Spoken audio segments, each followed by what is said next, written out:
Good morning, everyone. If you can find your seats, that'll be wonderful.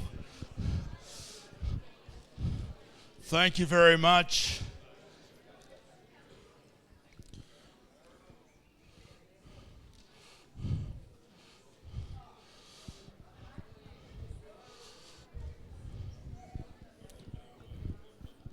How was the previous session? Was good?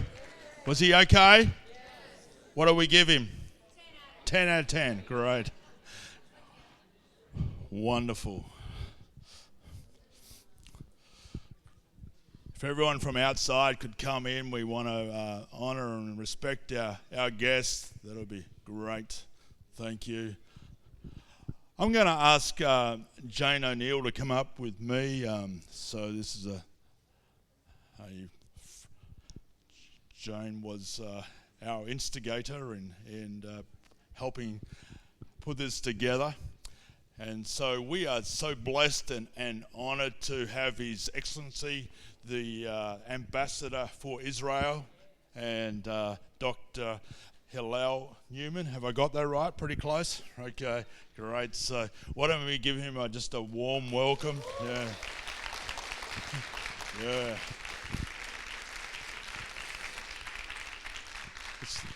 It's the highest representative of Israel in our nation, so we are totally blessed and honoured to have you with us, Ambassador. So Jane and became friends of ours about 5 or 6 years ago when the Jerusalem Prayer Breakfast was in Canberra, and then in 2023 we hosted it on the Gold Coast with the Mayor's invitation. So that is how we've really become, I guess, even more connected with Israel. Ruth and I have been down to the embassy numerous times and just love the atmosphere in the embassy. And we are so honoured. Is there anything you want to say, Jane? We welcome you as the Ambassador of Israel, Dr. Newman. The joy of having you here. Many of us can't go immediately to Israel. It's in our hearts to go often, but you are here with us today to bring the heart and the lion heart of Israel to us and amongst us. Thank you. Awesome. It's actually amazing how this actually happened, Jane. This is all taken place in 3 weeks, and just a real, I call it a miracle of God. And I got invited this week. Have anybody heard of Sufi Christians United for Israel in America? Anybody? Just two of you? Great. It's the biggest pro-Israel organisation in America. They got, I think, is it like 8 million members? It's huge. And I got invited to go as representing Australia to it. They really wanted me to go to Washington, D.C., where they actually, meet with all the representatives of Parliament. But I said, I'm sorry, I can't go. I'm the president of ICFM. I just can't go. And so that was kind of it. And then I was able to tell them, like last week, we've actually got Israel coming to us. So I thought that's pretty cool. Yeah. So, awesome. So I'm going to hand it over to Ambassador. Thank you, Jane. I'm going to hand it over to the Ambassador now, and he's going to just speak for about 45 minutes, and then we're going to open it up for questions. And he said you can ask any question you like, okay? And so I would like us to all to stand as we invite and have the Ambassador of Israel come and speak to us. So thank you so much, sir.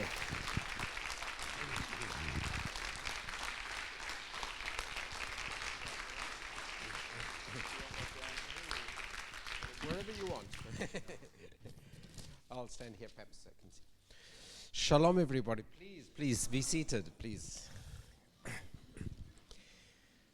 Pastor Dale Smith, thank you so much for inviting me. It is my honor to be here amongst leaders of communities, Christian friends, true friends. I know that you're true friends of Israel, and I'm here to express my true friendship with all of you. Such a wonderful gathering. Thank you, Pastor. My unique privilege is to represent the Holy Land, the one and only Holy Land. So I bring greetings from Zion to all of you.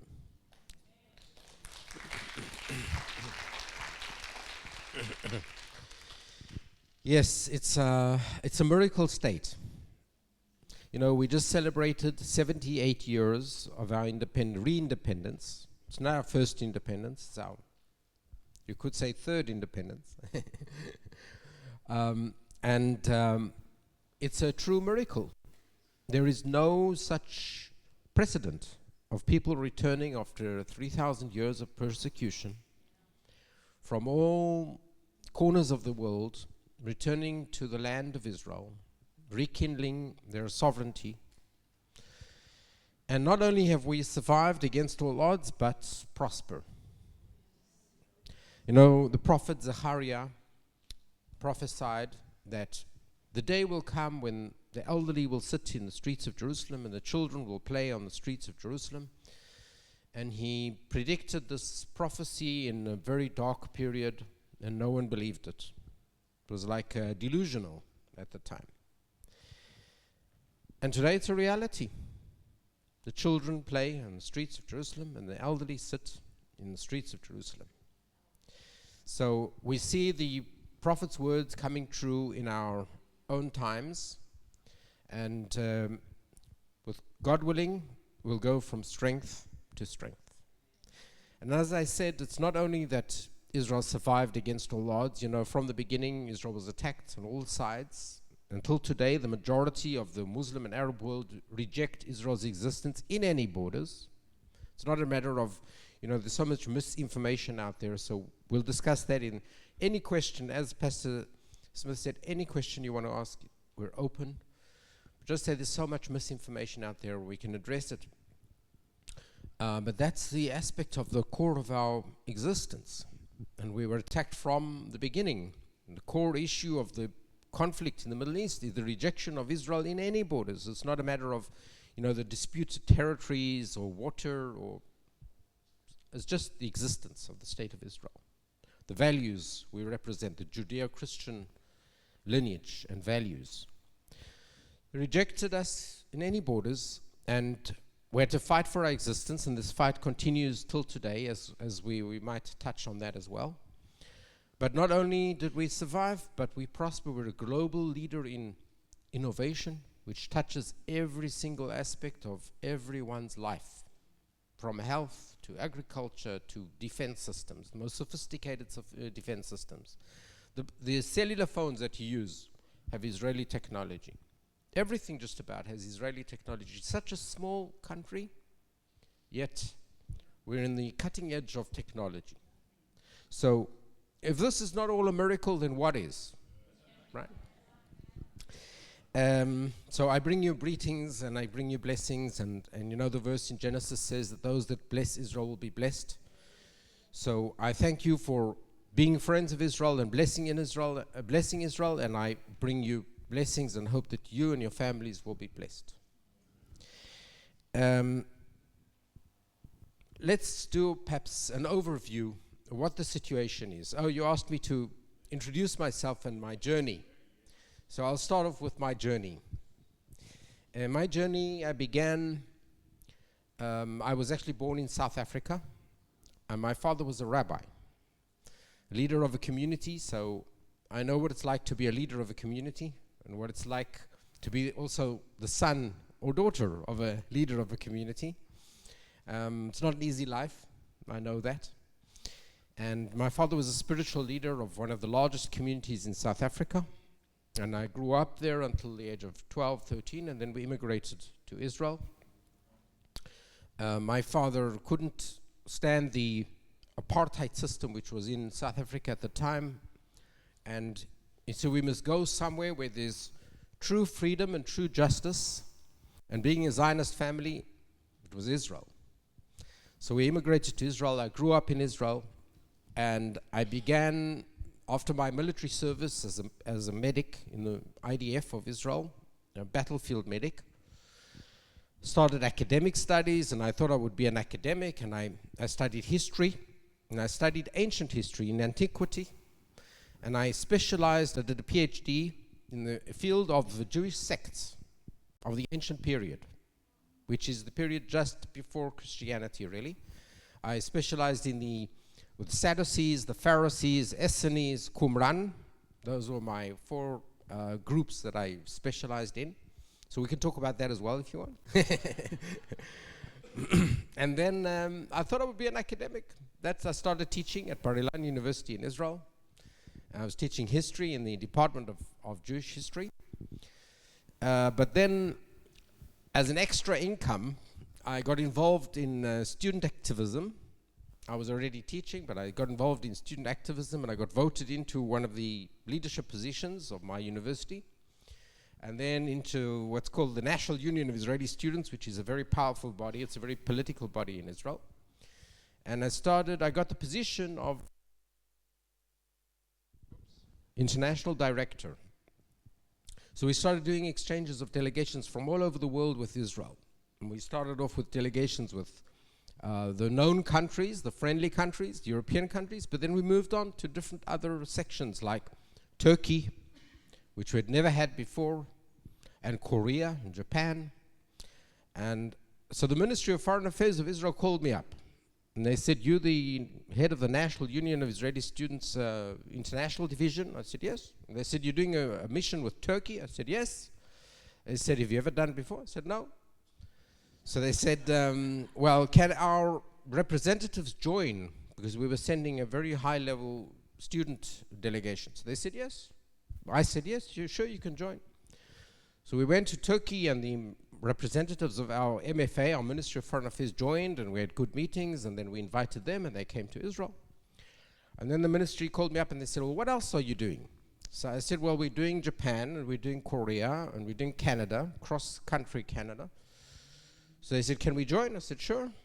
So we did a few projects, and then they said, "Well, can we do projects together?" I said, "Sure." We did a few other projects together. And after all that, they called me up and they said, "Why aren't you a diplomat?"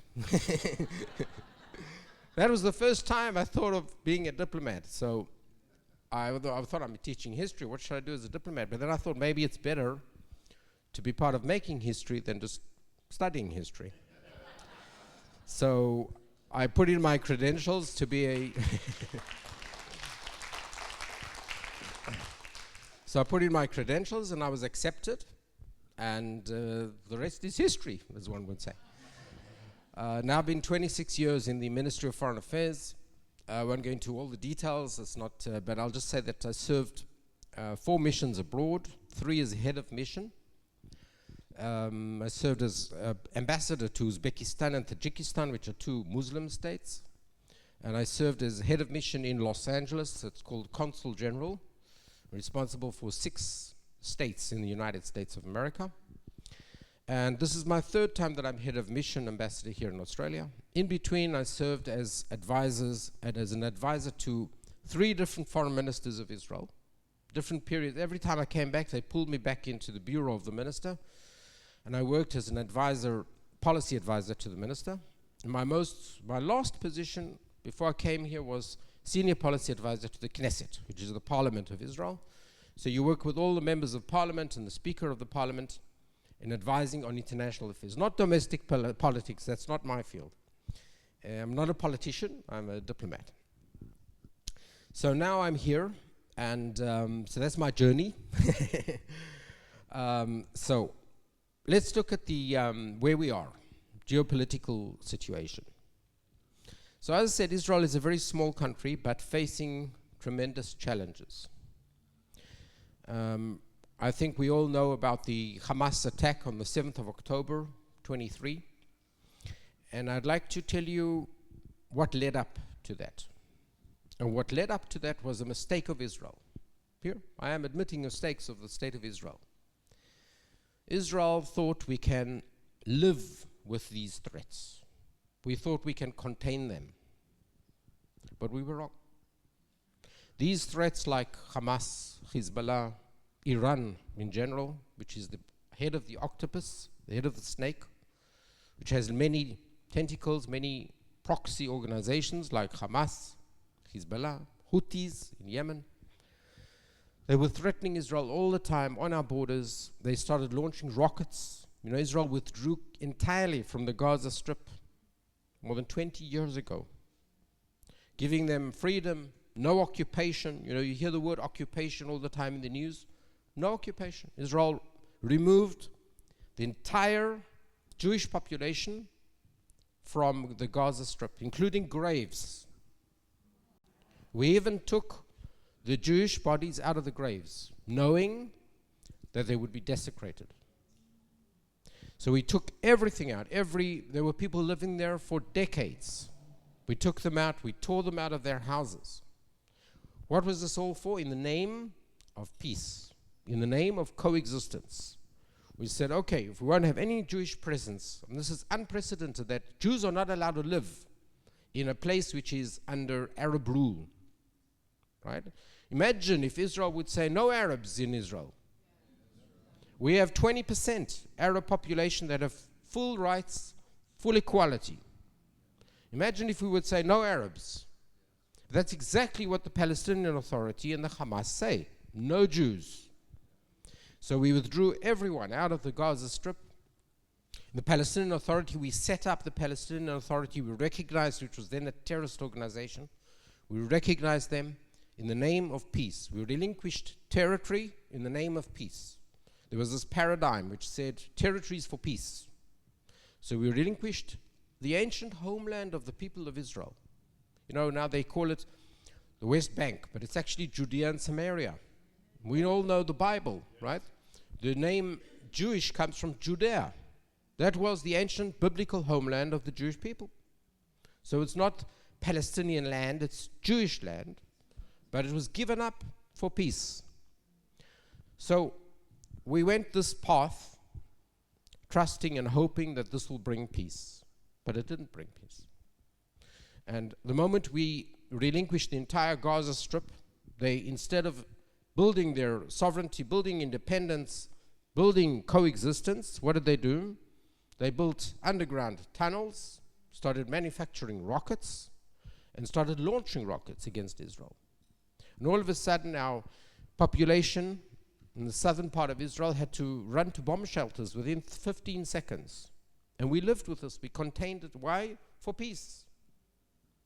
And years went by like this, and every now and again they'd launch rockets, and the people in the southern part of Israel had to run to bomb shelters. And the north, the same. When the Hezbollah established itself in Lebanon, which is an outside, external proxy organization of Iran, they started launching rockets against the northern part of Israel. And Israel then had to run, again, the people in the northern part of Israel to run to bomb shelters.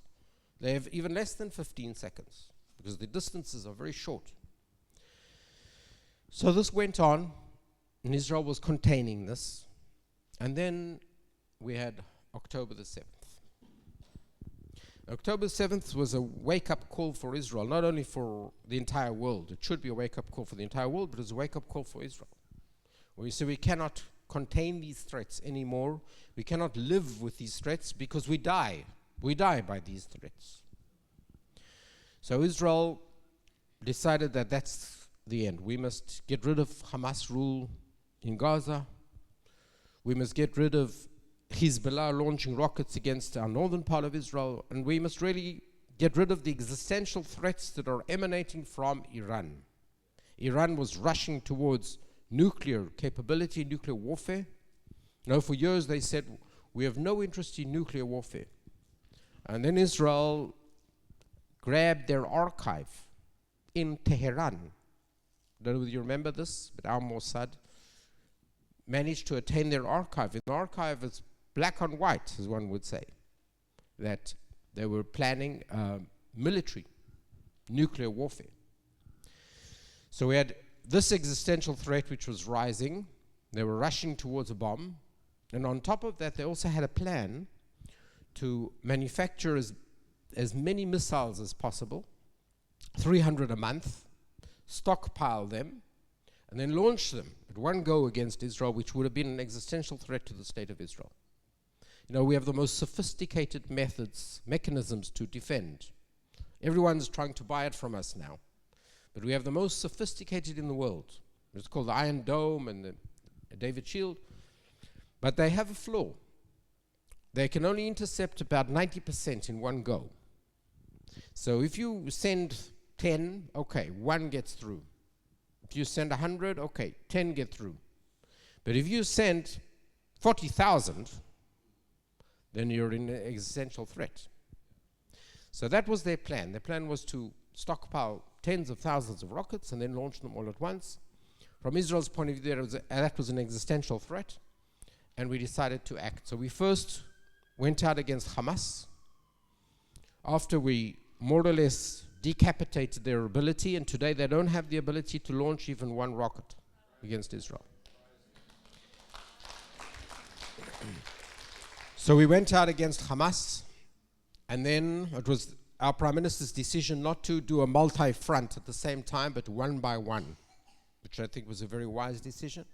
So he took out the Hamas and then started against the Hezbollah and then Iran. And we were very glad that the United States joined Israel in a joint venture against Iran, understanding the threat. And here you have the superpower of the world. We're one of the smallest countries in the world, Israel, against Iran, and we attacked Iran. And let's look at the achievements. Now you see many articles in the newspapers trying to diminish and belittle the achievements, but the achievements are tremendous. In Iran, we have removed the existential threats off the table. They do not have a nuclear program anymore. All their facilities for developing nuclear warfare have been taken out, more than 90%. They have enriched material which is underground, which we have not managed to get, because the only way you can get it is either boots on the ground, which we're not doing right now, or that they give it up on their own will. So up to now, no will, so it's still there. But we've taken out the existential threats for many years. We took out the leadership, the supreme leader, Khamenei.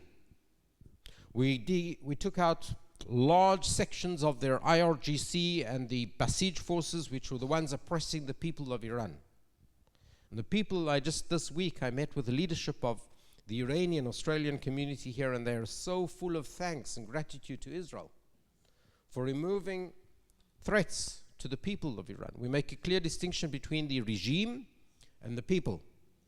The regime is an evil regime, but the people, we have a lot of sympathy for the people of Iran. And we believe that one day the regime will fall, and then we'll rekindle our good relations as we had before the Islamic Revolution in Iran. So that's Iran. Look at Hamas, as I said, the leadership of Hamas has been taken out. We are slowly eliminating every single one of the Nukhbot are the people that crossed the border, breached the border, and attacked Israel on the 7th of October. Quietly, we are knocking out every single one of them. The leaders of Hamas that were then in leadership and decided on the 7th of October have all been taken out except for one. There's only one left. So we've taken out the leadership, we're decapitating them. They do not, as I said before, have the ability now even to launch a rocket, but they're still there. And some people say, well, why don't you eliminate every single member of Hamas? It's impossible. You know, even until today, there are neo-Nazis in the world, 80 years after the Holocaust. Because you cannot hit out every single supporter of Nazi ideology. But what you can do is you can make sure that they don't have control over territory. You don't have Nazis ruling Germany, right? That's what we need to attain also in Gaza. No Hamas ruling, no government of Hamas. So that's our commitment regarding Hamas. Hezbollah, we've taken out the leadership of Hezbollah. Nasrallah was the leader of Hezbollah in Lebanon. We took him out. We did the pager attack, which you might remember, where more than 3,000 of their most activist militants were taken out. And we're reshaping the Middle East by this. You look at now, we've signed an agreement with Lebanon. For the first time in 44 years, Israel has signed an agreement with Lebanon. Why? Because we weakened the Hezbollah, which enabled the people of Lebanon for the first time in decades to vote in a president who is not the choice of Hezbollah. He's a person who wants peace with Israel. All the previous presidents still up to now, except for one which I'll note, they all were against Israel. They were supported by the Hezbollah. No peace, no chance of peace. For the first time now we have a president. Because we weakened the Hezbollah, he was able to be voted in. And we've had discussions. We've even signed an agreement last week in Washington. And we have to disarm the Hezbollah for real peace to be instilled. But at least we have a partner. Lebanon is a partner. There was one time in the past where we had an agreement with the leader of Lebanon for peace. That was Bashir Jumayel in 1982. And he was on the brink of signing peace with Israel, and he was assassinated by the radicals in Lebanon. So that's the challenges that we face, these radicals out there. So with that, we've enabled perhaps a new future with Lebanon. Even in Syria, we've seen a regime change in Syria. Assad regime has fallen. Assad regime was in cahoots with Iran. We have a new leader in Syria. He's not a righteous man among the nations, but he's not part of the Iran axis of evil. So in that aspect, we've also brought a change in Syria, and we're really fighting the war of the Western world, of values, of all of us. It's not Israel's fight. We're just on the front lines. But these enemies, they call for the death of America, death of Australia, the death of the values that we all uphold. Don't have any care for human rights, don't have any care for all the values that Israel and Australia stand for. So we're now in a situation where we've attained these achievements. The United States has decided to go on the MOU to try and solve this diplomatically. We're in favor of any diplomatic solution of any problem to save lives.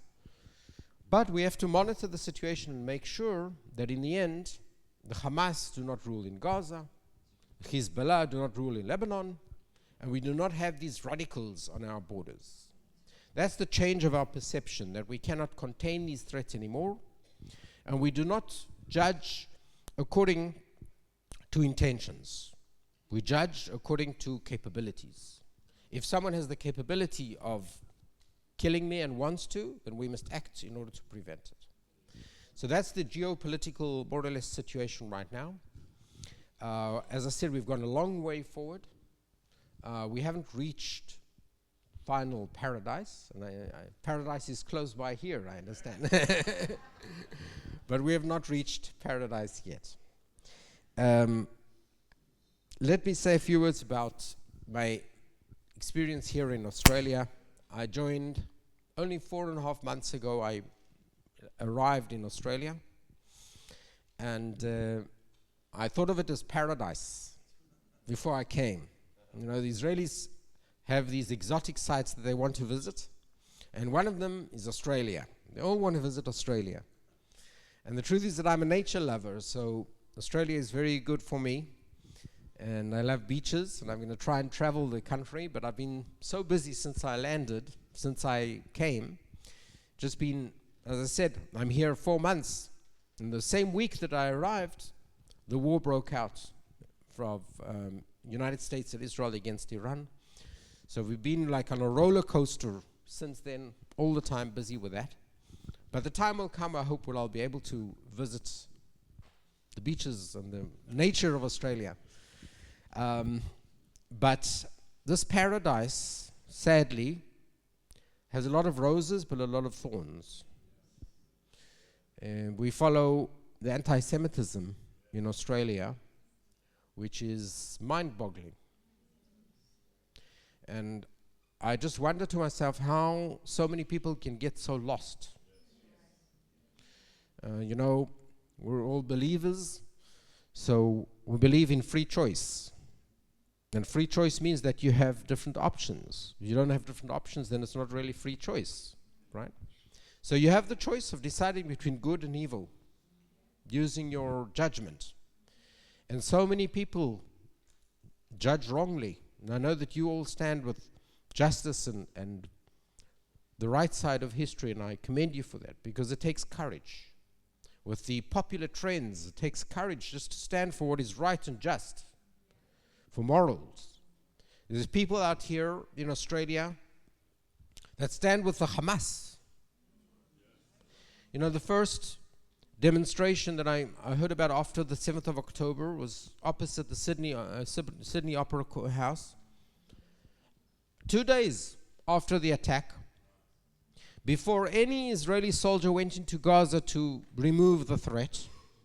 So they cannot even excuse that there was because of Israeli activity, military activity, which they try to excuse now, you know. And they demonstrated against Israel.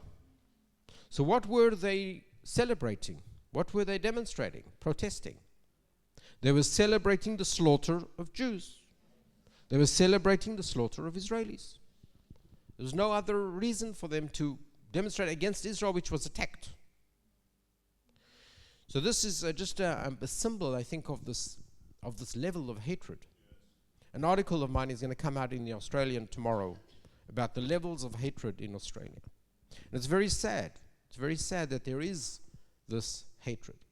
But this hatred is against Jews, and it's also against Israel, because it's not so popular anymore amongst some people to attack Jews. Not popular. They hate Jews, but it's not popular for them.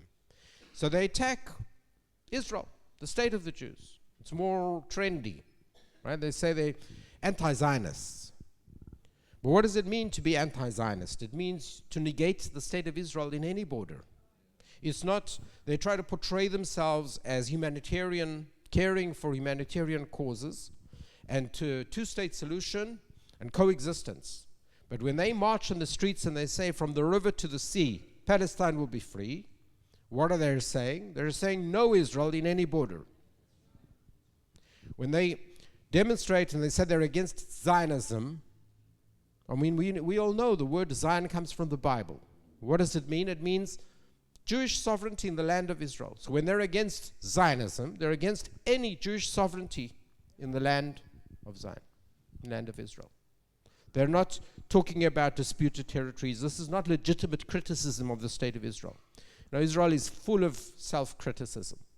I think it's one of the most, the states where every Israeli has 3 opinions and he doesn't agree with any of them, right? This is the state of Israel. It's robust democracy. We're going to elections now. It's also on our agenda.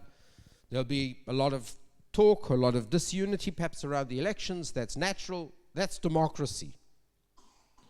But what these people are doing is not legitimate criticism. They don't have criticism of a specific policy. They're against the existence of the state of Israel, period. Any borders. So we're talking about a very high level of hatred against Jews and against Israel, and it's the same thing. Anti-Zionism is anti-Semitism. It's exactly the same thing. It's just a manifestation, a modern manifestation of anti-Semitism. So this is part of the challenge that I meet here in Australia. I must say that we engage at a high level with the government of Australia. We believe in the kinship and the alliance between Israel and Australia, because Australia has the same values as Israel, and Israel has the same values of Australia. You know, the Anzac forces fought with the Jewish League in the freedom from the Ottoman Empire.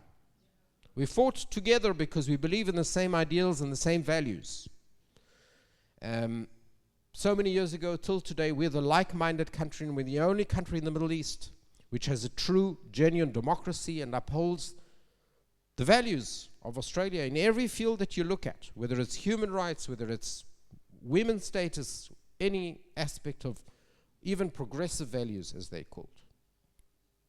So we believe in this relationship, and we must try and bring back the fundamentals of this relationship, of the value-orientated system, like-minded countries. Australia must understand that Israel is fighting their battle. We're not fighting only Israel's battle. Australia is also under threat. And we've seen Bondi, right? We know that Israel is under threat. If you listen to the talk of the Secretary General of ACO, Burgess, he spoke about the threats facing Australia. And what did he mention? He mentioned terrorists, Iran, Hamas, these aspects which are our enemies, but we're on the front lines for Australia. And Australia cannot rely anymore on geographical isolation for security. The methods today, the technology today, cross borders, cross oceans. You cannot rely on the ancient traditional methods of security. You have to be aware all the time. You can have moles in your system. You can have lone wolves, like the Bondi attackers, who just one day come out and attack. So we have to work together on these issues, and Israel has gathered a lot of experience and knowledge in these fields, and we can work with Australia, and we intend to. I must say that the government of Australia has been very forthcoming since I arrived. We had high-level meetings, and we're trying to work together to go back to the fundamental relationship. One word about Christian community and our working together. First of all, let me say about Israel. You know, Israel is the one and only country in the Middle East where the Christian community grows and prospers.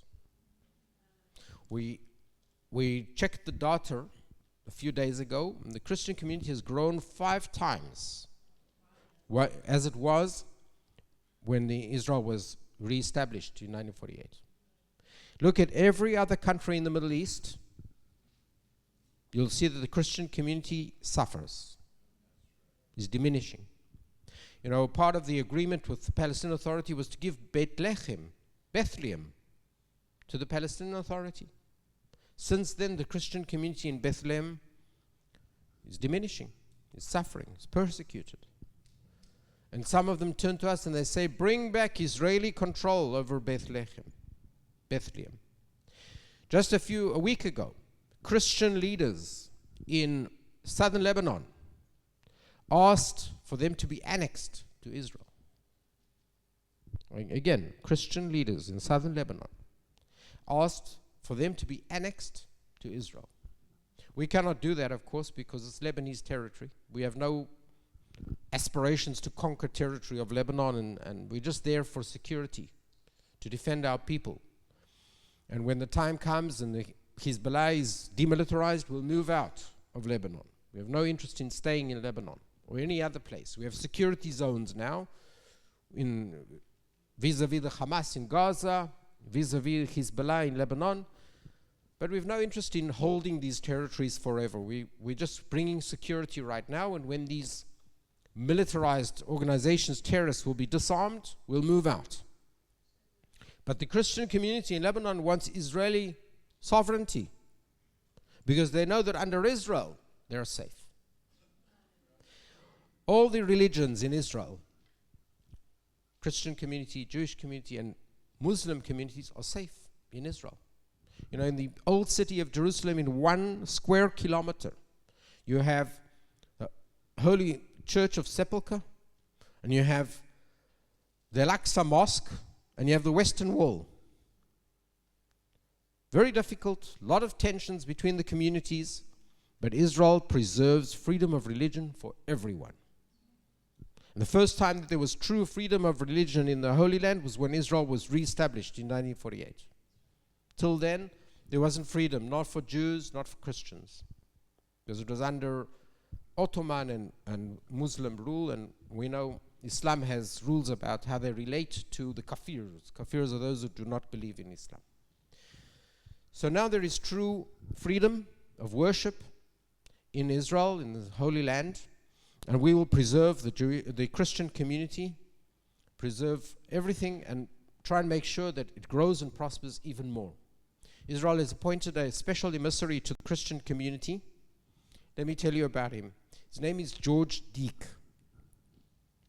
He's a member of the Ministry of Foreign Affairs, our DFAT, as one would say, right? But he is a Christian Arab from Jaffa. Christian Arab from Jaffa. And he's revealed now, but we have many Druze, Bedouin, Christian, and Jews as well in the Ministry of Foreign Affairs of Israel. And they prosper, they represent the state of Israel as diplomats. So this young guy, who's very talented, has been appointed as the special emissary to the Christian world. And he's a dear friend of mine. We worked together closely on a few things. And we're going to do actually a few briefings with him where he'll talk about the Christian community in the Holy Land. And we'll try to do also a talk with your communities if you want in the future. We're going to do a first briefing with him with leaders of the Christian community in Australia. And you'll hear about the Christian community. I'd also like to add that any information that you want on any issue, you can always reach out to us and get the information. If you have a question, if you want something clarified, you hear something in the news. As I said, there's so much disinformation and fake news out there that sometimes you need clarification. You know, you hear, let me talk a minute about the disinformation. You hear in the news accusations, but they have no basis. For instance, genocide in Gaza. There was no genocide in Gaza. They claim genocide in Gaza because there was a war. Yes, there was a war. Israel fought the Hamas. But in the end, the ratio of non-involved citizens and combatants is one of the lowest in the history of urban warfare. If you compare to America's actions in Afghanistan and Iraq, if you compare to any Western country and its actions in a war situation, Israel is lower in the ratio of non-involved citizens that were hit or injured in some way or another. The lowest ratio. The Gaza population has grown in numbers since Israel took control of Gaza till we left. Have you ever seen a genocide where the people grow in number instead of going down in number? So there was no genocide, but they continue this lie, right? Or starvation of the people of Gaza. There was no starvation of the people of Gaza. Even now, it takes time for data to come through, but one of the biggest relief efforts of humanitarian aid was to Gaza during this war. And the data now shows that the amount of nutrition and food that went into Gaza was 4 times the UN requirements. Times 4 of what is required according to the UN. But still, they repeat the lie, starvation in Gaza. So, we must be careful of these slogans that are thrown out in the news. Sometimes just crazy accusations against Israel. And if you ever want a clarification on anything, please turn to us in the embassy. We also have a newsletter which goes out every week where we raise the issues of the week. We'll be glad to send to anyone who wants to be part of this. And we also send out special updates on specific issues when an issue arises in the news. So we're here for you. We're a resource for you. And we'd also like to work with all your churches. We'd like to visit your churches. We'd like to engage with your communities. We can meet also communities that have doubts and have questions. We're fine with that. We don't waste our time on people who are anti-Semitic or anti-Zionist. But anyone who's open for a respectable, dignified discussion, we're prepared to handle this discussion. We're not ashamed of our opinions. We're not ashamed of our views. We're proud of them. Thank you. So with this, I'll conclude my opening words, and I'll say just we can always work together. We're opening avenues of cooperation. Everyone today can be an ambassador. I feel a bit in fear. But today everyone has a voice. Social media, everyone can express their opinions. So we'd like you to be there, your voice be risen, and you can speak to your elected officials and talk about the issues that are important to all of us, because Israel's battle is your battle. Thank you.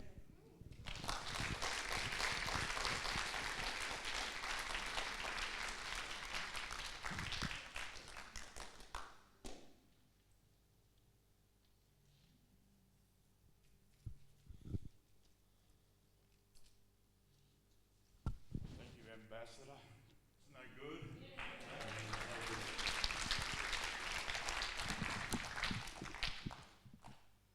Do you want to come up here, Ruth? You're hiding up the back there. And I remember Ambassador when, and somebody asked a question, I'm not sure who was, but they asked a question, if that's you, just raise your hand, about how we as the Christian churches can be of help to the Jewish community. So, and I remember when October the 7th happened, and in beginning of December we decided to have a day of honouring Israel, and so other than a few people, it went really, really well just to stand and honour Israel. And then shortly after that, we had Mark Leach. You'd be familiar with Mark Leach, and we had a meeting here where combating anti-Semitism, and we had a number from the Jewish community come and attend, and that was probably one of the most impacting days that I had. Was when the local rabbi, and he'll be here this afternoon, got up at the end of the meeting and said to us personally, he said, because Pastor Ruth and Dale, because you've opened up your church and you are supporting and loving the Jewish community here on the Gold Coast, we feel much safer. And just changed my life forever. And so since that time, we've become friends with the Jewish community here, and because of that, we've got a number of them coming this afternoon, and it's just been so good to be part of their lives, and just knowing that. And then, just when was it? It was about a year ago. We got some graffiti on our wall outside. It said "Free Gaza." They couldn't actually spell it properly, but and it was the Jewish community that actually, when they heard about it, they were the ones that were wanting to help us, and said, how can we help you? How can we protect you? They kind of felt it was, so they were there reaching out and helping together. So it was so good. So, okay. Okay, I've got a few questions come through, and then we'll open up the mic to anyone else. I know who asked that question about the Jewish Christian. Was that your question? Yeah, do you want? So, just as individual Christians, how can we show support for the Jewish people living here in Australia? Thank you. What's your name, by the way? Yeah. Nigel. Thank you. Well, as I said, everyone can be a voice today. Raise your voice. On the one hand, we're outnumbered because our enemies are very aggressive, and very violent, and very noisy. So they dominate the news. You hear the anti-camp because they're so aggressive. But the numbers are really with us. If you look at the real numbers in the end, there's large support for truth and justice in this world. And we have many communities that are standing with Israel. For instance, the Christian communities, but Iranian communities in Australia stand with Israel. The Indian communities, the Hellenic, Greek-speaking communities. I can go through a list. In the end, it's a large amount, but our voice is not heard because we're not prepared to be as aggressive as our enemies, as our counterparts. So I'm not saying be aggressive, but I'm saying raise your voice. Make your voice heard to your elected officials, in the news, articles. That's number one. Number two, I think we should work together. We should invite us to your churches. We'll be glad to come. We'd like to open discussions with your communities. Anyone who has doubts can voice them. We'll address them. Let's start cooperating, do cultural events together. Let's cooperate. And the third thing I would say is that be updated, be informed. If you have any question, turn to us. Be connected to our newsletters and our updates. And education is so important as well, that we know the truth behind what we hear in the news. Question? Just the ongoing conversation about America considering, President Donald Trump considering selling F-35 fighters to Turkey. Do you guys see that as a threat, or is it just more political bluster, rhetoric? What's going on with that? Yes, we are concerned about it. Prime Minister Netanyahu gave an interview on CNN yesterday. Don't know whether you saw it, but he spoke about F-35s to Turkey. Turkey used to be a wonderful friend of Israel. But Erdogan, who the leader of Turkey, has turned in direction. He wants to be the leader of the Muslim world. He wants to rekindle the Ottoman Empire. So how do you do that? How do you get popularity in the Muslim world? By attacking Israel. So the Turkish people used to be our close friends, are now under the leadership of a person who has decided that Israel is their enemy. And his deputy just a few days ago said that he doesn't believe that Israel has a right to exist. So we know where they stand right now. And we think it's a mistake to give them F-35s, which will put them on the cutting edge of technology. We've raised this issue with the United States. There's also a difference of what type of F-35s you give. When we received fighter planes from the United States, what the first thing is we do? We upgrade the cockpits. We upgrade the military capability of these airplanes. Although they're the best companies in the world in the United States, but our systems go in there.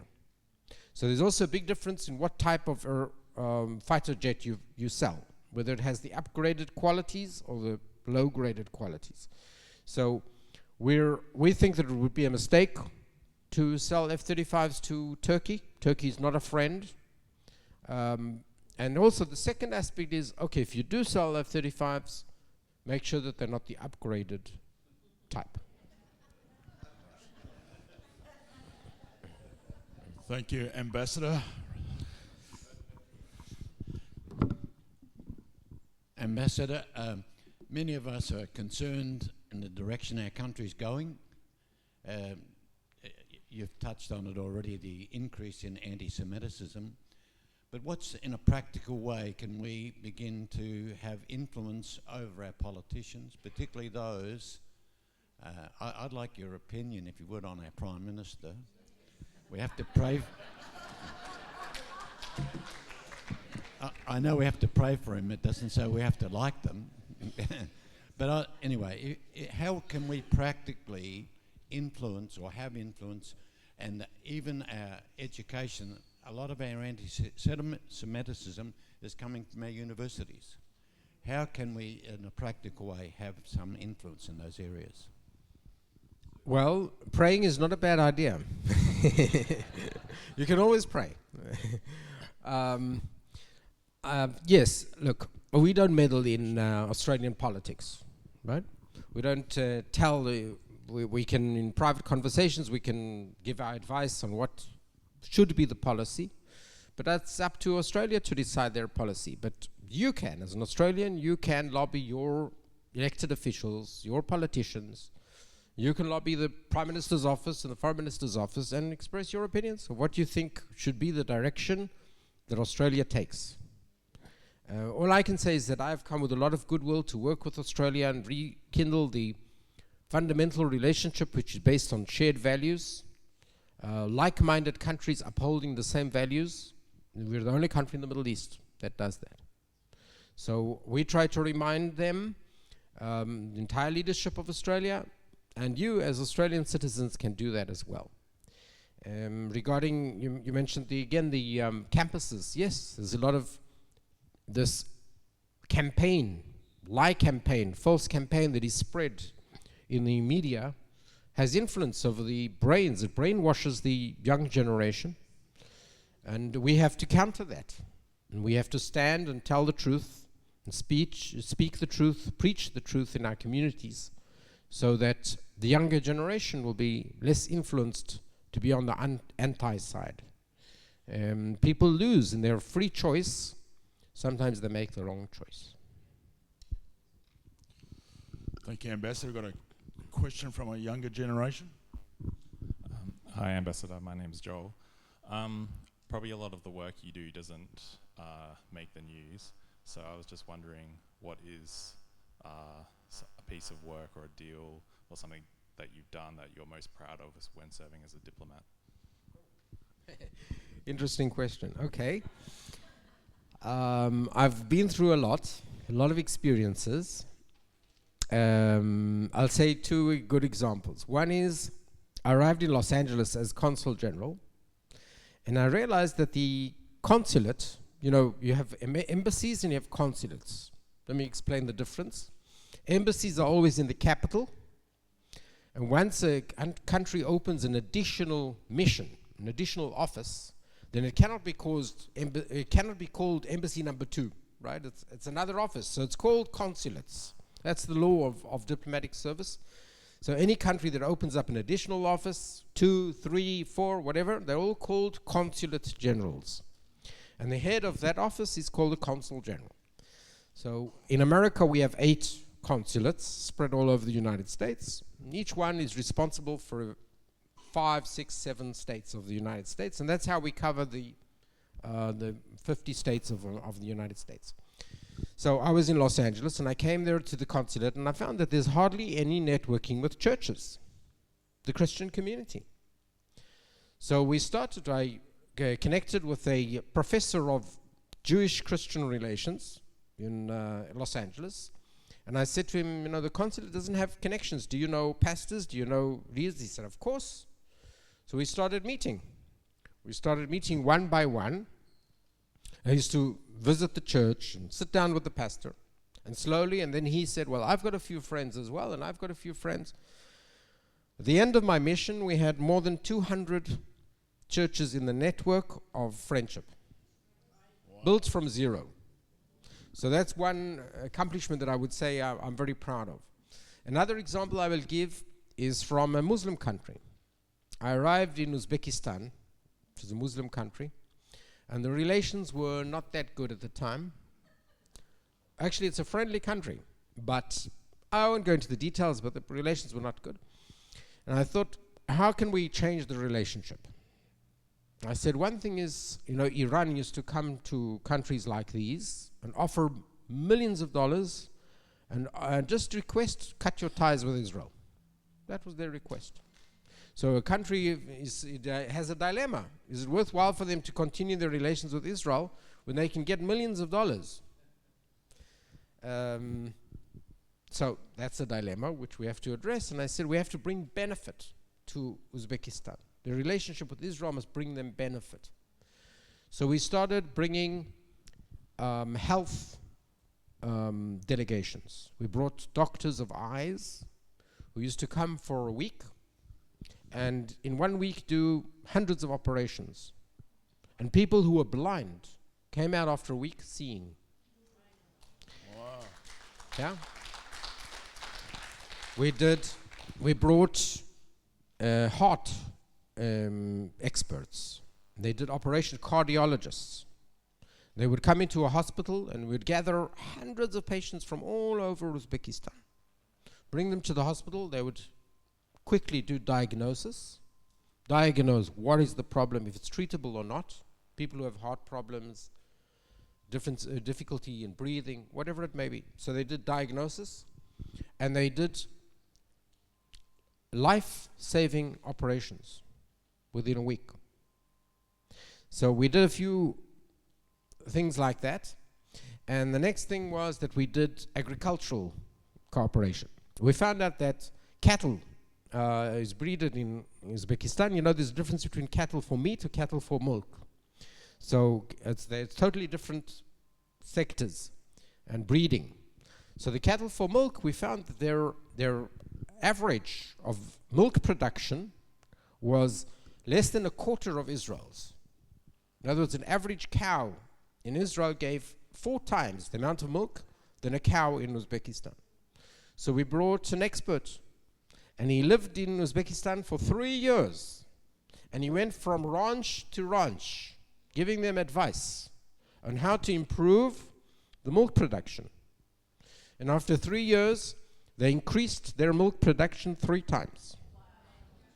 So those are kind of projects that I really like. Good, excellent. Right, we've got dairy farmers here and we've got beef farmers here. So you've got a question. Yes, my name is Tony. The co-founder of Hamas, his son, Mossam Hassan Youssef, who became a Christian, but then he also worked with Mossad. And after October the 7th, he began to be in the news, and I began to listen to him. So he says you really can't trust any Palestinians. And I just have this question, because going with what Cole said there about Prime Minister here, he opened kind of the doors and let Palestinians in. From your perspective, are there any really peaceful Muslims? Can you give the difference between that? Just like to hear it from you. Sure. No, we make a clear distinction between radicals and moderates, right? In the Islamic world, you have radicals, but very dangerous terrorists, but you have a vast portion of the Islamic world that are moderates and want to live in peace with Israel. I'll give you an example. UAE, United Arab Emirates. It took them a long time to decide to join the Abraham Accords. And I want to tell you why. Because they were under fear that if they join the Abraham Accords with Israel, they'll be attacked by Iran, by the radicals. So it takes time to internalize, okay, I'm taking the risk for peace with Israel. But they're dear friends of Israel, very close friends. And I lived in Uzbekistan and Tajikistan, which are two Muslim states, and they're close friends of Israel.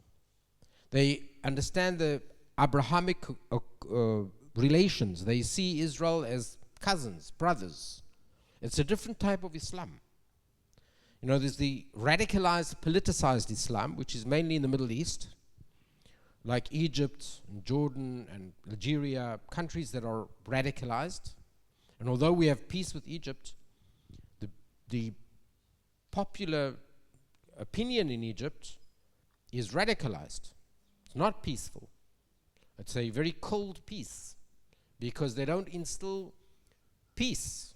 They don't preach peace to the people. But there are other countries that they don't see Israel as an enemy. They don't aspire to annihilate the state of Israel. They see Israel as brothers, cousins. They even see the right of Israel. There was an Islamic council which came out with a pamphlet in the 20s and admitted that the Temple Mount was the Jewish site of the temple. Written in Islamic Supreme Council. They stated categorically that that was Jewish territory. Now you can hardly find a Muslim cleric that will be prepared to say that, right? Because it's dangerous for them to say it. But what I'm saying is that there's a clear distinction between those that do want peace, and there are many in the Muslim world. We have 20% Arab Muslims and Christians in Israel who live in peace with Israel, and they recognize Israel's sovereignty, and we have peaceful relations. So it's certainly not a categorization of, Muslims are not good. That's not a correct description of the situation. Like every camp, you have radicals and you have moderates. In the Christian world, you also have radicals and moderates. You might even have also in the Jewish world. So the battle is against the radicals, not against Muslims or Christians or Jews. Okay, thank you. I think, Wendy, did you have a question? No? Does anyone? We got some hands up over here. Rightio. Thank you, Ambassador. Everyone's very quiet in this. Shalom, Ambassador. My name is Sarah. After October 7th happened, every Christmas I got my grandchildren and we went and decorated our Christmas tree with blue and white baubles. and we wrote the name of every hostage that had been taken. And part of our tradition became that I got my grandkids to pray over every name, and we also wrote the ages of every hostage as well, so that I would make I think then they were, Dunamis is 11 now, so he was quite young then, because I wanted to make them aware, even young. So the question is, what's some good ways that we can, is there any materials or something that we can have for children that are young children to help them understand the importance of Israel and what's going on? Sure. Thank you. Thank you for your support for the hostages and their families. Thank God we have returned all the hostages.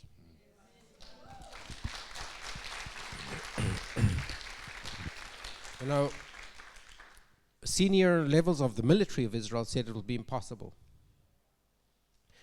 And here I must praise the political level of the state of Israel, where they said, not only is it possible, but we will do it. And they brought everyone home. Some, of course, in coffins, sadly, and even the Bibas family with babies.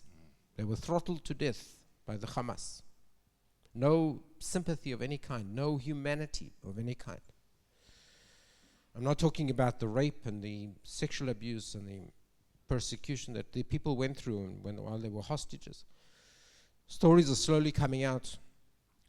You know, they did a research over 2 years to come to the findings of the sexual rape and attacks on the day of the 7th of October and during the hostage period, during their captivity. It took 2 years to get to all the facts. Why I'm saying this? Because there's some people who claim against Israel sexual abuse when they haven't researched anything. There's no proof whatsoever. We bring proof. And there's any amount of proof, documentation, because the Hamas people even photographed themselves. You know, the big difference is there's a common aspect between the Nazis and the Hamas. Common aspect is they wanted to annihilate all Jews, and of course the state of Israel, but all Jews. It's in their charter. In the charter of the Hamas it says kill all Jews. Big difference is that the Nazis tried to hide their actions. The Hamas were proud of what they did. They filmed themselves. Another difference is that now we have a state of Israel that can act and try and prevent such things in the future. So I thank you for your support for the hostages.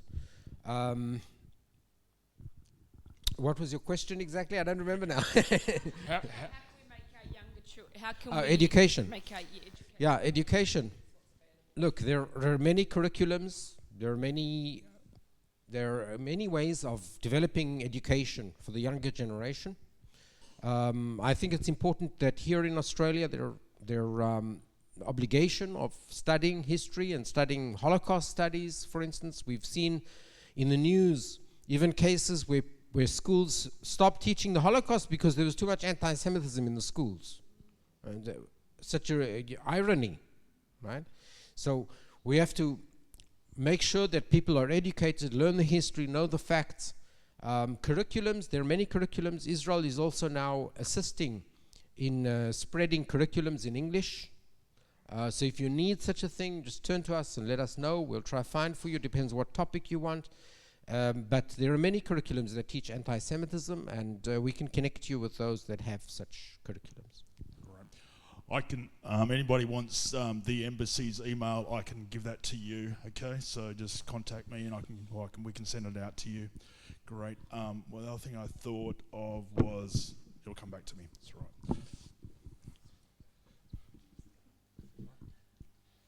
Hello, my name is Jan. I'm just wondering what your thoughts are on returning the ISIS brides and their children.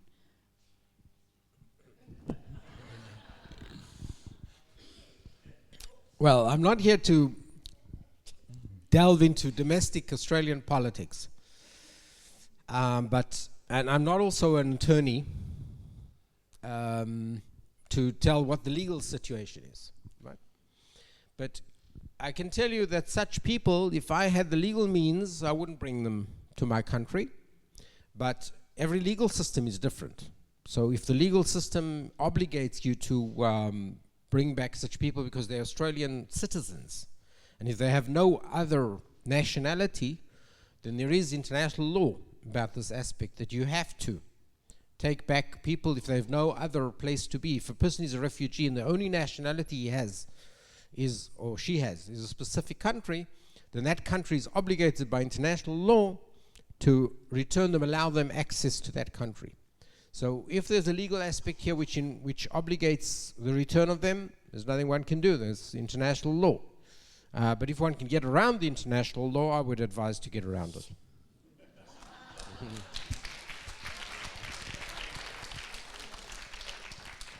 Another question? Okay. Please just stick to the questions and...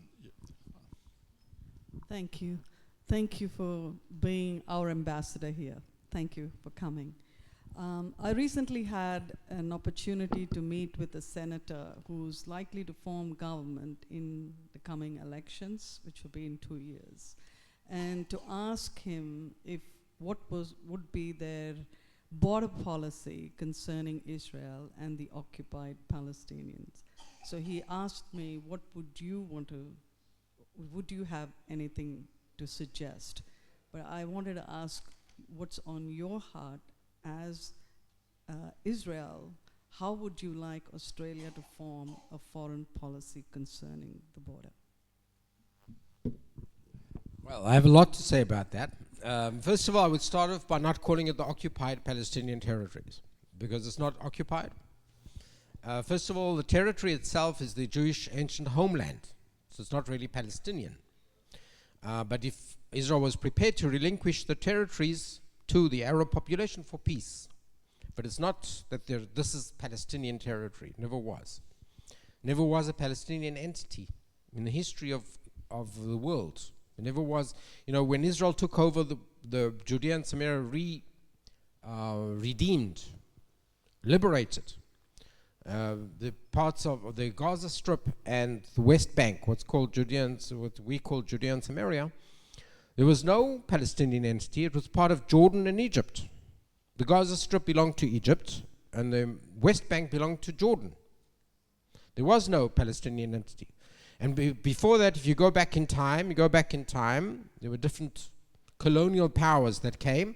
But if you go back in time, the original was Israel. People of Israel lived there, according to the Bible, right? So that's the real entity. But Israel is prepared to relinquish territory for peace, as long as there's peace. I have a lot of suggestions for any senator who would like to develop a foreign policy, and we're prepared to write it up in a document and send it to you, because I think it's a bit too long for a session like this. But the first thing is to be an ally of the State of Israel and work closely with the State of Israel. Great, thank you. This question's coming from a New Zealander, so... We have a lot of wrong things being said in the social media, but I wanted to ask you, can you trust President Trump as an ally? My answer is that, look, President Trump has been a tremendous friend of the people of Israel. He has done things which no president had the guts to do, right? In his first administration, he recognized Jerusalem as the capital of Israel. Many presidents said that they will, they didn't do it. They didn't have the courage. He did. He recognized Jerusalem. He relocated the embassy to Jerusalem. He recognized the Golan Heights as part of Israel. Now, the Israeli side of the Golan Heights and the Syrian part. At that time, even the Israeli side was not recognized by the international community. He recognized the Golan Heights. He did a lot for Israel. I would say that he's one of the greatest friends of the people of Israel in the White House ever. He had the courage to launch the attack against Iran with Israel. We can remember other administrations that they just strived for a deal. They didn't understand the threat. The JCPOA, for instance, with Iran was a mistake. It paved the way for them to have nuclear warfare. It didn't prevent nuclear warfare. So the United States launched an attack against Iran. We're full of admiration. They joined Israel and launched this attack. We've taken out, as I said, the majority of their production of missiles and their nuclear programs. So that has been done. Doesn't mean we agree on everything. There are some things that we might say, okay, we need to continue the military effort before we go into a diplomatic effort, or the opposite. It's legitimate to have difference of opinion. I think people are very quick to judge. We shouldn't judge that quickly. We should look at the positive, give credit where it's deserved. President Trump deserves a lot of credit for what he has done. And he's entitled to try through diplomatic means to reach the same objective. As long as we have the objectives clear. And the objectives are to make sure that Iran does not have nuclear capability, does not have nuclear warfare, and that all the enriched uranium is taken out of Iran. That's the declared objective, and we have to wait and see now. There's a period of 60 days, I'm sure it will be lengthened, of negotiations, and we have to keep the objectives clear.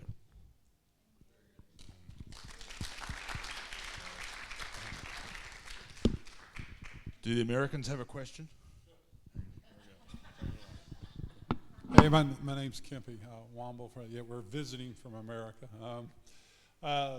First of all, if there's one message that you could leave us as Christian ministers and leaders here concerning Israel and the Middle East, what message would you want us to remember, and how would you like us to pray? Thank you. Pray for the peace of Jerusalem. Pray for that the multitudes will have the wisdom to see the truth. That's what I would say I would pray for. But message to you is, be friends of Israel. Stand strong. You always find currents to try and sway you from the truth and from justice. Stand strong. If you need clarifications on anything, turn to us. But you should be commended for taking the right choice, and stand strong with the choice. Be strong to voice your opinions with your communities, with your constituencies, with your elected officials. Try to get the word out that working with Israel will bring blessings.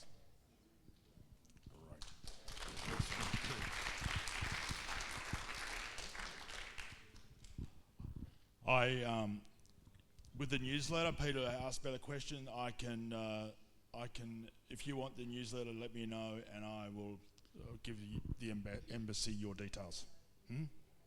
Yes, Peter wants to know too. Right, glory to God.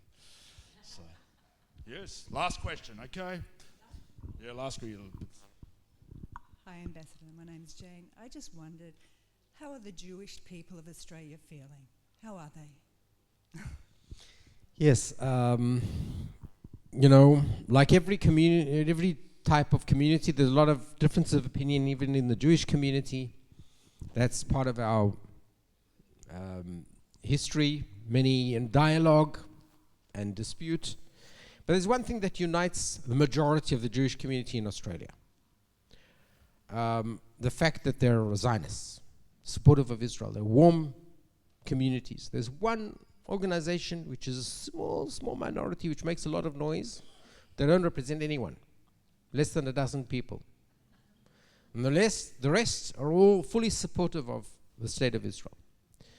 And they are full of trauma and insecurity. They don't feel secure in Australia. Following Bondi and the long period of time of anti-Semitism, graffiti, attacks on synagogues, it's not just Bondi. It's a whole series of events which have not stopped. Even after Bondi, threats continue. Graffiti and attacks and hate speech continues. And I must commend Queensland for hate speech laws, which are important. It's important to come out and say you should not spread hate speech. right? Like from the river to the sea, or globalize intifada, or statements like that. But the Jewish community is traumatized. And it'll take a long time of peace and tranquility to give them back their feeling of security. But there is, at the moment, no peace and tranquility. The anti-Semitism continues, and the anti-Zionism also bothers them. You know, caring for Israel is part of the Jewish identity. So when people on the streets of Australia attack Israel or attack the existence of the state of Israel, they're also attacking the Jewish identity. So they feel insecure because they know that a person that attacks Israel at any moment can attack the Jewish community. It's the same thing. So they do feel insecure and traumatized. We're trying to assist in any way we can. There's a strong resilience in Israel. And, you know, the people of Israel have been under attack. They've had to run to bomb shelters. They've had to draft their kids into the IDF, put them in life-threatening situations. And they do this with full conviction. They do this with conviction and resilience because they know that this is what has to be done. And we're trying to bring that same feeling of resilience and conviction to the Jewish community here because they're not exposed as much as the Israelis to this reality. You live in Australia, it's like, in many ways, it's like La La Land. You're so far from you don't see the threats, but they're out there. They're there. So we're trying to bring that realization to the communities here, support them in their needs for security, and give them support, sympathy, and solidarity. So you can help the Jewish communities also by standing with them, and they should help the Christian communities also, standing together in unity, supporting each other.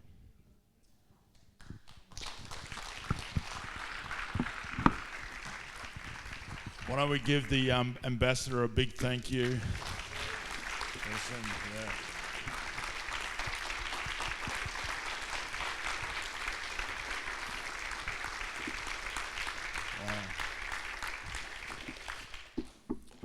You may be seated just for a moment, and thank you, Ambassador.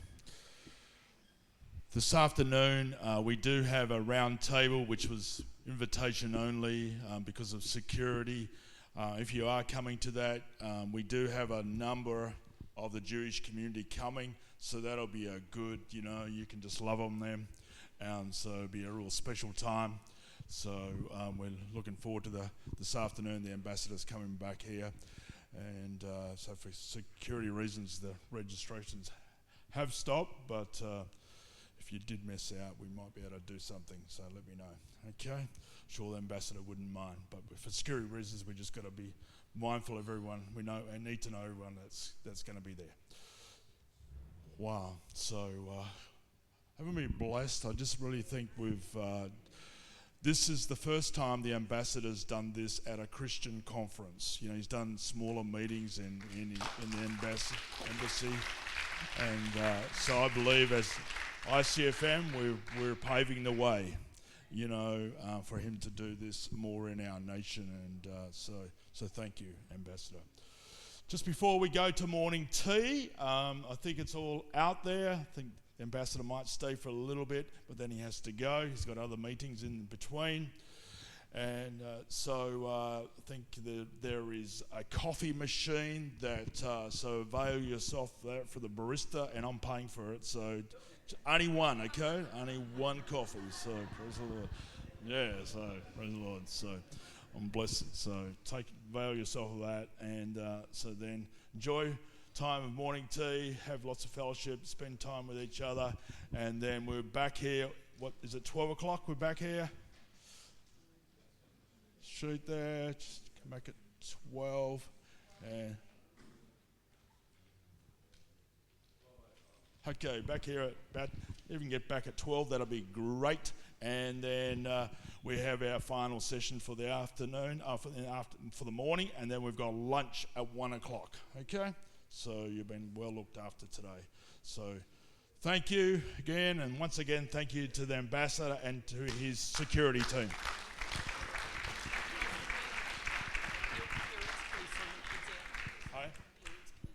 Parents that have got children downstairs, please sign them out.